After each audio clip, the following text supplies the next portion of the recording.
Muy buenas tardes, ¿cómo les va? Hoy es 17 de octubre 2019. En 10 días hay elecciones en Uruguay y en Argentina también, al unísono. Así que la campaña electoral está bastante intensa por estas latitudes. Bueno, nosotros habíamos dicho en la charla pasada que íbamos a hablar de Ecuador, pero al final suspendimos porque se nos cruzó el tema de los planes de ayuda en los distintos países, del asistencialismo, desde los gobiernos, ¿no? Desde el Estado. Entonces, hablamos de esos planes en Argentina, en Uruguay, etcétera, etcétera. Y dábamos este, razones por las cuales entendíamos que suspender esos planes, o sea, dejar de tirarle unos pesos a la gente para que sobreviva de alguna manera, no nos parecía conveniente. ¿Por qué? Y bueno, porque el problema de fondo no es eh, hacer de que la gente se acostumbre a vivir sin trabajar o no. El problema de fondo es que no hay trabajo. Entonces, si yo le saco cualquier tipo de asistencia a los que la tienen, que son una porción de la sociedad, lo que hago es tirar nafta al fuego. O sea, generar más desocupación que la bárbara desocupación que existe. Y a su vez, los ocupados ganan miseria. Entonces, ¿dónde está la línea divisoria entre desocupado y ocupado? Es muy difícil de determinarla. Entonces, mal podría yo querer que los planes de ayuda, llámense como se llamen en cada país, sean suspendidos. Porque a nuestro entender, y lo volvemos a decir hoy como lo dijimos la semana pasada, no hay ser humano, y si hay 7 u 8 mil millones de seres humanos sobre la Tierra, no hay ser humano que no merezca tener un plato de comida todos los días. Somos fervientes defensores de esa idea, porque si no, entramos en, en el corral del hombre lobo del hombre. Sabemos perfectamente que hay intereses de que se mueran miles de millones porque molestan, porque no consumen. Estamos enterados, hay políticas al respecto orientadas a eso, del control de la natalidad pura y dura hasta la ideología de género que trata de enfrentar los sexos para que la reproducción se, se discontinúe o se discontinúe, etcétera. Más las masivas matanzas de las guerras y todo eso. Quiere decir que no nos hacemos ilusiones sobre lo que se está viviendo, pero entre la gente de buena voluntad, no en los que están interesados en hacer desaparecer a la población mundial, sino entre la gente normal, común, debemos aclararnos las ideas. Y el hecho de que lo hacen muy bien es enfrentar pobres contra pobres y que la gente que trabaja llega a decir que el que tiene una ayuda estatal es un pichi que no labura, estamos errando. Esa es nuestra posición, estamos errando. Es una persona que no trabaja y que el sistema actual no le da soluciones. No hay trabajo, no hay trabajo. Entonces, después la persona que ayudan con esa asistencia y puede caer en y varias generaciones de una misma familia van cayendo en la falta del hábito del trabajo, la cultura del trabajo, todo eso. Pero esa es la consecuencia, no la causa. La causa es que falta el trabajo. Entonces, repetimos lo de la charla pasada, porque ese fenómeno es causa de muchos hechos políticos. Y entonces, eh, en Ecuador,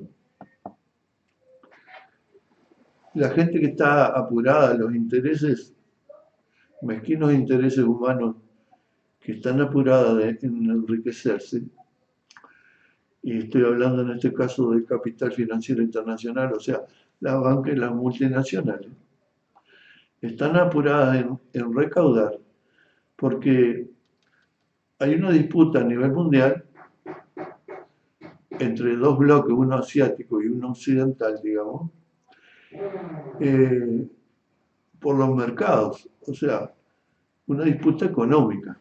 Bueno, estamos diciendo antes del corte de energía que la disputa a nivel mundial, la disputa económica, entre, podríamos decir, casi dos bloques, aunque es difícil de determinar dónde empieza un bloque y termina el otro, pero sí los países asiáticos, Rusia, China, la India, etcétera, en disputa con Estados Unidos fundamentalmente, Europa, qué sé yo, por el control de la economía hace que en la zona que nosotros vivimos, ante la pérdida de posiciones en esa guerra comercial, le llaman, o guerra económica, hacen que los capitales que siempre se han enseñoreado por estas latitudes, un apuro en recaudar, en acumular, y eso hace de que nuestros países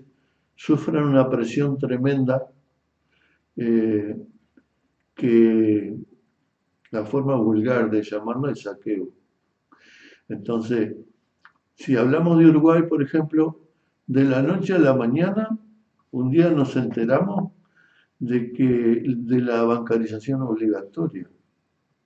O sea que a partir de ahí, todos los dineros del país, de los pobladores, pasaban a manos de los bancos. Eso es lo que es la bancarización obligatoria. Es un hecho que no sé en qué país del mundo se repite. No tengo noticia. Otro día nos enteramos de que ponen una segunda pastera y una tercera pastera y no, se extranjeriza la tierra en el Uruguay. Entonces, estas pasteras están destrozando la vida, la naturaleza, el agua, etcétera, etcétera, de este país, pero con un ímpetu y una velocidad, una premura tienen las bancas y las multinacionales en el saqueo que ya no reparan en ningún tipo de gestos. Entonces, a sus servidores, que son los políticos de países como el nuestro, los obligan a decir ante algún activo de resistencia de la población, esto se hace o se hace. Ya no hay ningún tipo de delicadeza, no hay formas indirectas de plantear la cosa, sino que es con la luz prendida. Bien, entonces eso pasa en nuestro país, pero, por ejemplo, gana Macri en la Argentina y a la desocupación que pudiera haber en ese momento, él la catapultó. Dejó sin trabajo a miles y miles y miles de personas. Terminó con la asistencia social, no toda, pero casi toda. Entonces, la voracidad del gran capital internacional del cual Macri es representante, lo lleva a llevarse por delante una población que en poco tiempo de gobierno ya había caído el 40% de la población en la pobreza. No hay tiempo para la banca y las multinacionales, porque ellos ven que están en riesgo de perder el control del planeta. Y así llegamos al tema de Ecuador. Entonces, en Ecuador, en cierto modo, había un cierto parecido con el proceso argentino de que saltan de los Kirchner a Macri. Entonces, el gobierno de Correa, que tuvo en cuenta algún tipo de redistribución de la riqueza, saltamos a alguien que era de su partido y que Correa lo dejó como su sucesor, de alguna manera, lo apoyó. De la noche a la mañana gira el actual presidente de Ecuador, y se manda un masazo a lo Macri.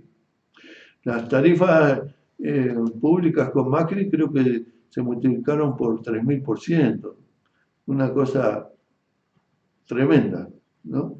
Bueno, esto fue algo parecido, un masazo, pero no son las condiciones mentales de los presidentes que se mandan estas cosas contra su pueblo, sino que es, en realidad, el verdadero autor es la banca y las multinacionales, que presionan hasta que algún político local tome las medidas. Entonces, Lenín Moreno, actual presidente de Ecuador, se mandó un masazo que fue la envidia de Macri, ¿no? El combustible que afecta todo lo que es la economía eh, pasaba a costar 125% más.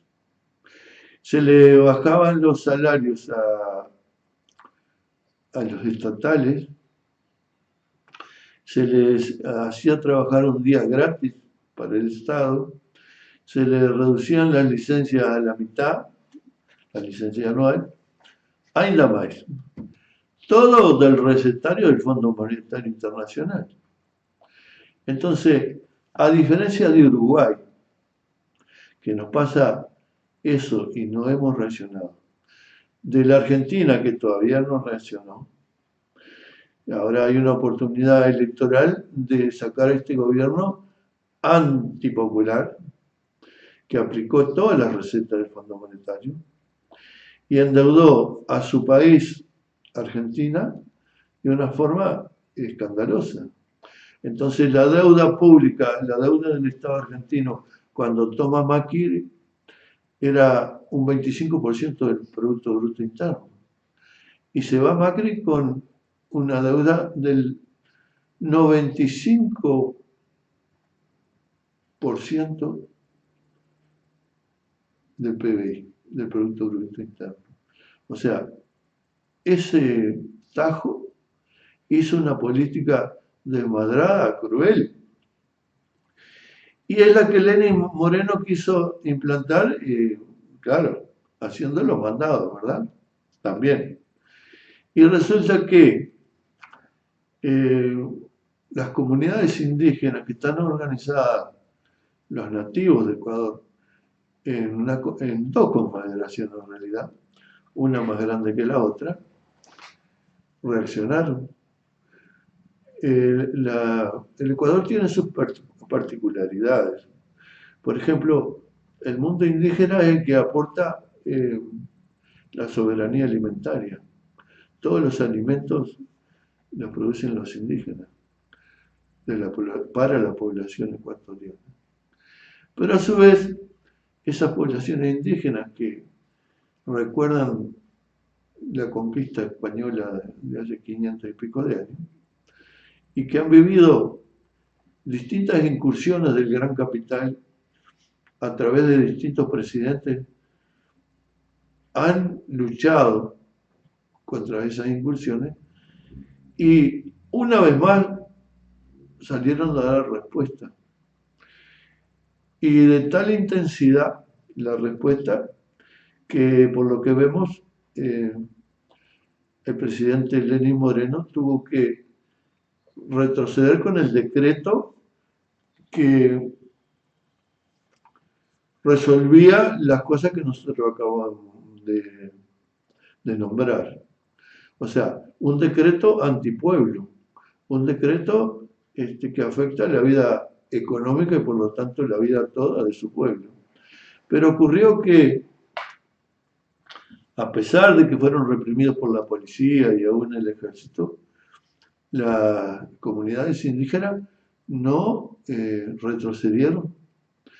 Además, con un nivel que no era algo espontáneo, sino que se ve que está muy trabajada la idea de un país plurinacional, que es eso lo que son las confederaciones indígenas, y que ya es hora de que los indígenas, los nativos, hay un ejemplo en América que es Bolivia, ya dejen de resistir y vayan por el poder político. Entonces, una vez producida la reunión en que Lenín Moreno deroga su decreto antipueblo, ya la Confederación Indígena está hablando de que, bueno, ellos van a ir a las elecciones también, como confederación, como comunidades indígenas, mejor dicho. No sé qué nombre o qué forma tomará esa participación política para ir tras del poder político, como sucedió en Bolivia. Entonces, pero lo que queríamos decir nosotros, que una y otra vez se repite el fenómeno de la, la demasía de ese capital internacional que se manifiesta a través de la banca de las multinacionales, atropellando a pueblos enteros. Entonces, antes de llegar a América, por ejemplo, en Grecia le pusieron todas las condiciones más leoninas al pueblo griego y que podían prestarle dinero para vivir los próximos días en la medida que achicaran esto. Se repite la fórmula. Es el Fondo Monetario Internacional la cabeza visible de esta apretada. Por ejemplo, nosotros no queremos ir mucho más allá en esta charla, sino tratar de explicar o explicarnos por qué suceden estas cosas. Entonces, el gran capital no tiene otra forma de no solo recaudar, seguir recaudando y enriqueciéndose, sino que ahora está en juego su propia sobrevivencia como poder hegemónico sobre la tierra. Y eso se manifiesta en su ferocidad, ¿verdad? Eso es lo que queríamos decir hoy. Y que solo la resistencia de los pueblos puede parar esto. Y que en Uruguay esa resistencia todavía no ha aparecido en forma como ocurrió, por ejemplo, en Ecuador. ¿No? No apareció esa resistencia. Y que debemos de aprender primero quién es el enemigo y después aprender, y la propia lucha lo va conformando, en cuáles son los métodos de lucha para enfrentar este adversario que es muy poderoso. Es muy poderoso. Entonces, por ejemplo, basta el ejemplo que vamos a dar para dejar por terminada esta charla. En Argentina se hicieron las elecciones internas, qué sé yo, y bueno, parece que en las elecciones de este próximo domingo va a ganar los Fernández y la señora de Kirchner. Van a ganar y van a ganar bien, según todos los pronósticos. Entonces, ya vino la banca internacional a hablar con el futuro presidente. ¿Y qué le plantean al futuro presidente Fernández? El Citibank vino a hablar con el encargado local y regional del Citibank, en que le ofertan al futuro presidente argentino diferentes formas de hacerse cargo de esa deuda descomunal que dejó Macri, ¿verdad? En una conversación de amigos le dicen, ustedes pueden hacer esto y esto, y pueden entregar tal cosa y tal otra y tal otra. Son los que han gobernado estos últimos 4 años en Argentina, son los que gobiernan en Uruguay, son los que pretendieron llevarse un pueblo por delante en Ecuador. Y este fenómeno se repite en todos los países. Ya no se controla por los ciudadanos, los pobladores de cada país, su destino económico, social, su bienestar. Entonces, más allá de diferencias que se puedan tener en lo ideológico, el problema de fondo es ese. Y el problema de fondo es que siempre paga Juan Pueblo y la forma más clara y más brutal de pagar es esta que hablamos al principio. Los pueblos se quedan sin trabajo. Y cuando tienen algún trabajo es un trabajo basura. Como dijo José Mujica, si vienen los inversionistas extranjeros, siempre le podemos lavar la ropa a los extranjeros o hacerle el jardín a los extranjeros. De eso se trata. De o no hay trabajo o los empleos son empleos basura. Eso nos está pasando a nosotros. Y no podemos cometer el error de enfrentarnos entre pobres. Tenemos que entender cómo funciona esto. Bueno, muchas gracias por hoy. Que pasen ustedes muy bien.